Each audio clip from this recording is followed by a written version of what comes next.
Good morning, Mount Pleasant. How's everybody today? I'm going to cover three things this morning. I want to kind of put a bow on the rebuild campaign.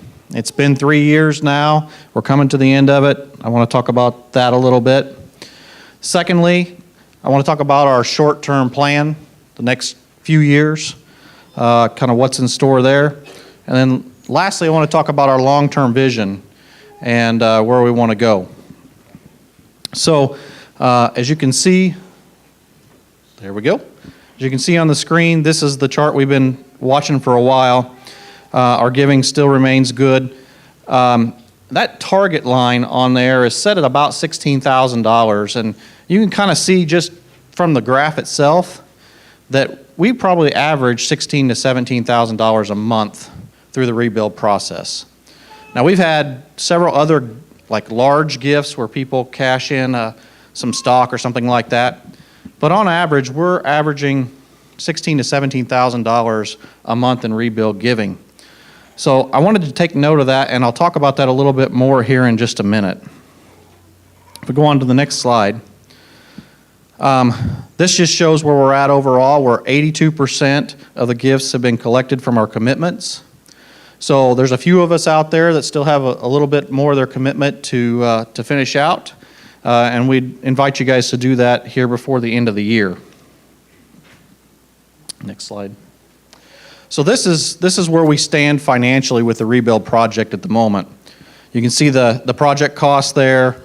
We had construction loan interest. We were on a construction loan from the time we started until basically this month. We have some money still held back, and then we have all our contributions. When that all nets out, we still have about $875,000 in debt that we need to do something with.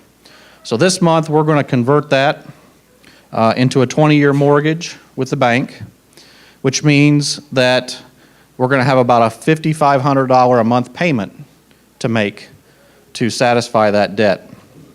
That's about $66,000 a year. Okay? So that's what we're planning to do at this point. And I'll talk a little bit more about that here in just a minute. Go on to the next slide. So just a couple of things I want us to think back on what we've been through in the last 4 years or so. If you remember back May of 2013, that was the month that they found the truss problem in the roof, and we shut the sanctuary down, and we all moved downstairs. And about a little over a year later, we started talking about the rebuild campaign, and we put that together, and 3 years ago, almost to the day, we made 3-year commitments for the rebuild of this sanctuary. And, you know, at that time we studied Nehemiah. We did a church-wide study on Nehemiah, and, you know, just as Nehemiah's people were called to rebuild, we were called to rebuild as well, and we answered that call well. And so I don't want to make light of what's been done here. It's been an expensive project, but we've banded together as a church, and we've rebuilt this sanctuary, not just for us, but for the people coming after us. Our kids, our grandkids, our great-grandkids, other people in the community who haven't not come to know Jesus yet. It's a huge thing. We've left a big legacy here. So I want you guys to recognize that and feel good about that. We've done a very good thing here. So there's been a team that's helped me through this. Jen and Ginger and Janet were part of the rebuild team. I want to thank them today because they did most of the work, quite honestly.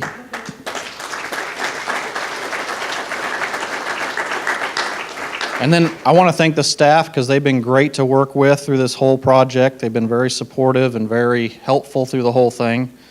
And then finally, and most importantly, I want to thank the congregation of Mount Pleasant because you guys have been supportive of me the whole time. even sometimes when I didn't feel so great about what was going on. You guys were there to lift me up and support me. And the project really has been a blessing to me. I've met so many new people through the project, and it's been a huge blessing to me personally. So I want to thank you guys for that. We'll go on to the next slide. I want to talk about the future now, that kind of midterm plan. So we are putting together a new team called Steps to the Future. You know, we've done the rebuild project. We've got this vision in the future for another phase, but we got to do some things in the midterm to get there. We need to pay off our debt. We need to save some money. So we're putting together the Steps to the Future team. So if those folks would come up now, I'm going to have them introduce themselves to you and talk a little bit about how long they've been here and what Mount Pleasant means to them.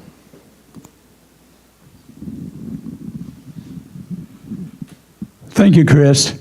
My name is Nick Agresta, my wife Linda, and some 30 years ago we came through the doors here in the old sanctuary. And little did we know that we would be standing in this beautiful place. And it's a direct result of what you have done for this church. And we are just so excited to be part of the new program. When Chris approached us, I think we all had the deer in the headlight look, and still a little bit do. But I just want to tell you, this man right here, I said it in the first service, I'll say it here again. His infectious love and obedience, not only to God, but to this sanctuary and this church, has been overwhelming. And it really goes a long way to just fill us with the Holy Spirit that this work needs to be continued. We're all going to be part of it. We're just here to help on the committee in what way we can. And we just appreciate the opportunity to do it. And we thank you, Chris, and of course, all of you out there for what you've done. Well, I think a lot of what I have gotten out of this church is all the love and support that everybody, it's like, you know, we are one big family. And we can count on and depend on anybody and anything through the church. So that's just one little part of what I love about Mount Pleasant. Hi, I'm Joy Jackson. I'm Brian Jackson. We came to this church 11 years ago looking for a spiritual support system for our children and ourselves. At that time, we had two twin daughters that were 2, and our son was 6. Little did we know that support system at that time really has transcended itself into where it is today and how important it is to ourselves and our children. Our son's now 17, our daughters are 13, and it really does take a village to help raise kids in today's society.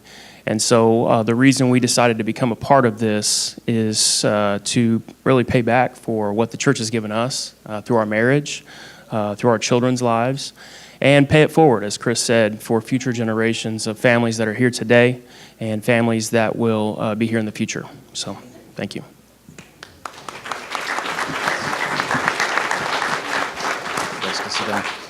You can see there's another set of names up there, Rick and Leanne Braden. They couldn't be with us today. They're with their grandkids out of town this weekend, but we'll get them up here and introduce them at a later time. So, if we go on to the next slide, I'd like you guys, you have an insert like this in the bulletin. It's kind of a harder cardboard insert. We put this together to try to help everybody understand the long-term vision and where we need to go in the next few years. So stick it to your refrigerator to remind yourself once in a while.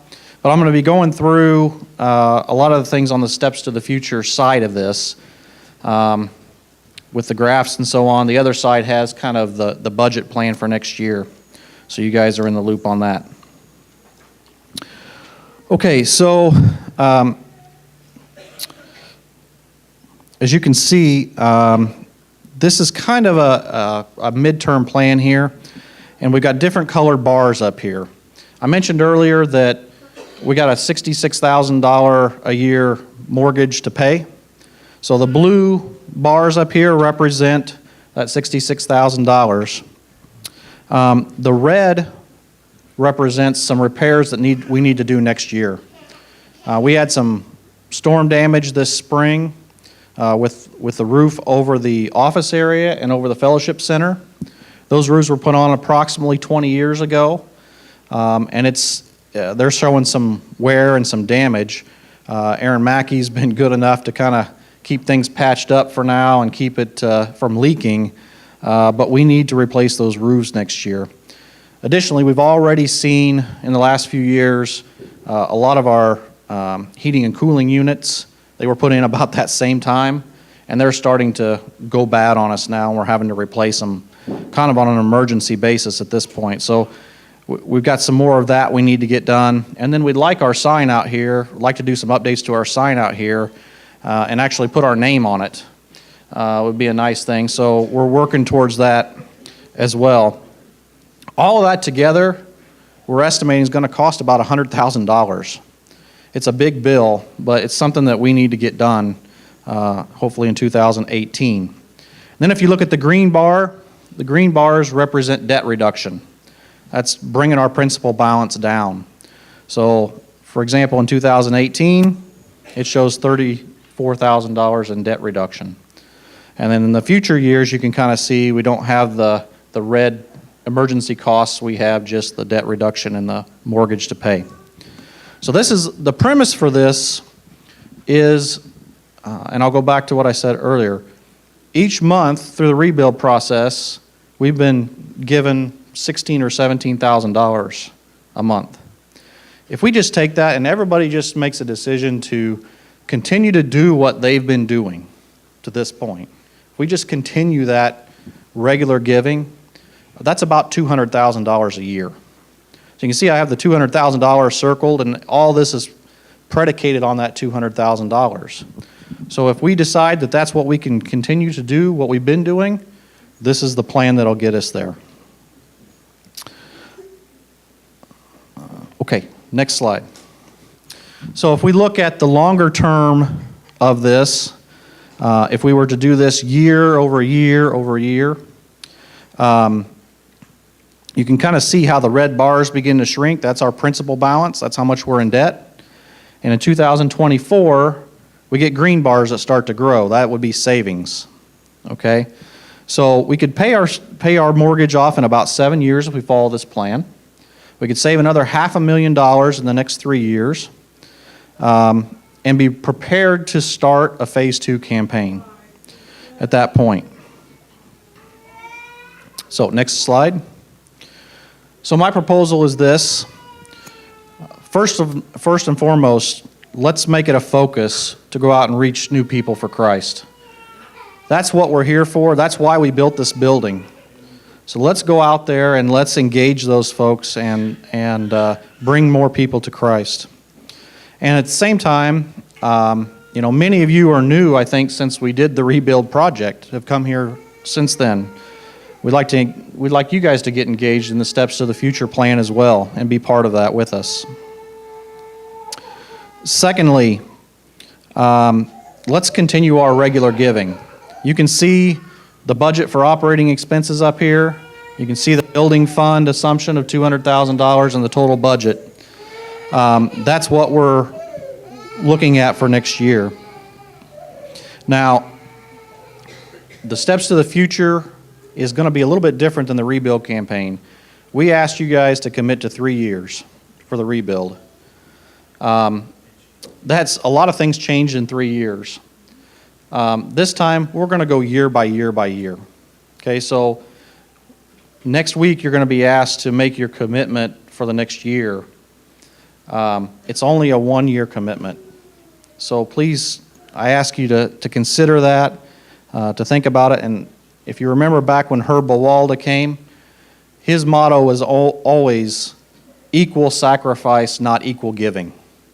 So his suggestion was all of us make the same level of sacrifice to whatever we're capable of giving.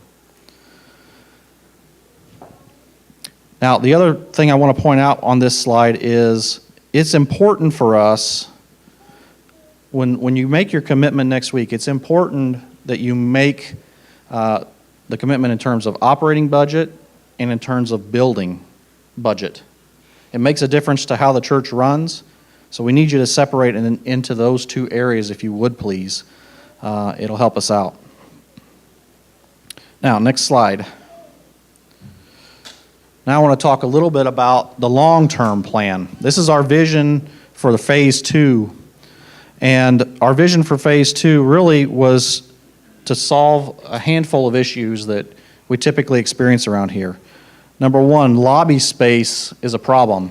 You guys leave out here, this lobby is pretty crowded, and if we got tables set up for this or that, it's even more crowded out there. So we want to eliminate that problem. Secondly, I don't know how many of you guys have tried to schedule rooms here at night during the week. It is almost impossible anymore to do that. We have problems with space in general for all the activities that this church does during the week. So we want to add some space for meetings. And we need to add some large space for meetings as well, because we have some groups that are quite large and we really don't have a space to accommodate that at the moment. And then third, we'd like to pave this lot out here, this gravel area. I mean, I typically park out there, and when it's rainy, it's muddy out there. And we'd like to get that paved so that we don't have that problem either. So our solution to this is to add a 50-foot extension off the east side out here, out this direction of this building. And that would give us the space we need. If you go to the next slide, on the main level, that area out there will be a lobby area. It'll have a welcome desk. It'll have some comfortable gathering area with comfortable seating and things like that where we can sit down and engage newcomers or just chat amongst ourselves, whatever. It'll have a coffee shop and some restrooms. The next slide shows the lower level. This is where we would have the additional meeting space. There'd be 3 additional meeting rooms down there, all capable of handling at least 50 people. So large group space. And we would do a little bit of a kitchen remodel down there to make this all feasible. And then the next slide, this is the property view. So this shows in the orange the area out here that's currently gravel that we would pave. That would give us about another 38 parking spaces out there when we do that. So this is the future vision. These same drawings are hanging out here in the lobby as well, with the Steps to the Future logo on the front of them. So I invite you guys to go out, take a look at them, study them a little bit. If you got feedback for us, please let us know that. This vision isn't set in stone. It's just an idea at this point to solve some of the issues we have and kind of a vision for our future. And lastly, I just want to say thank you for all your support, and let's take steps to the future. Thanks.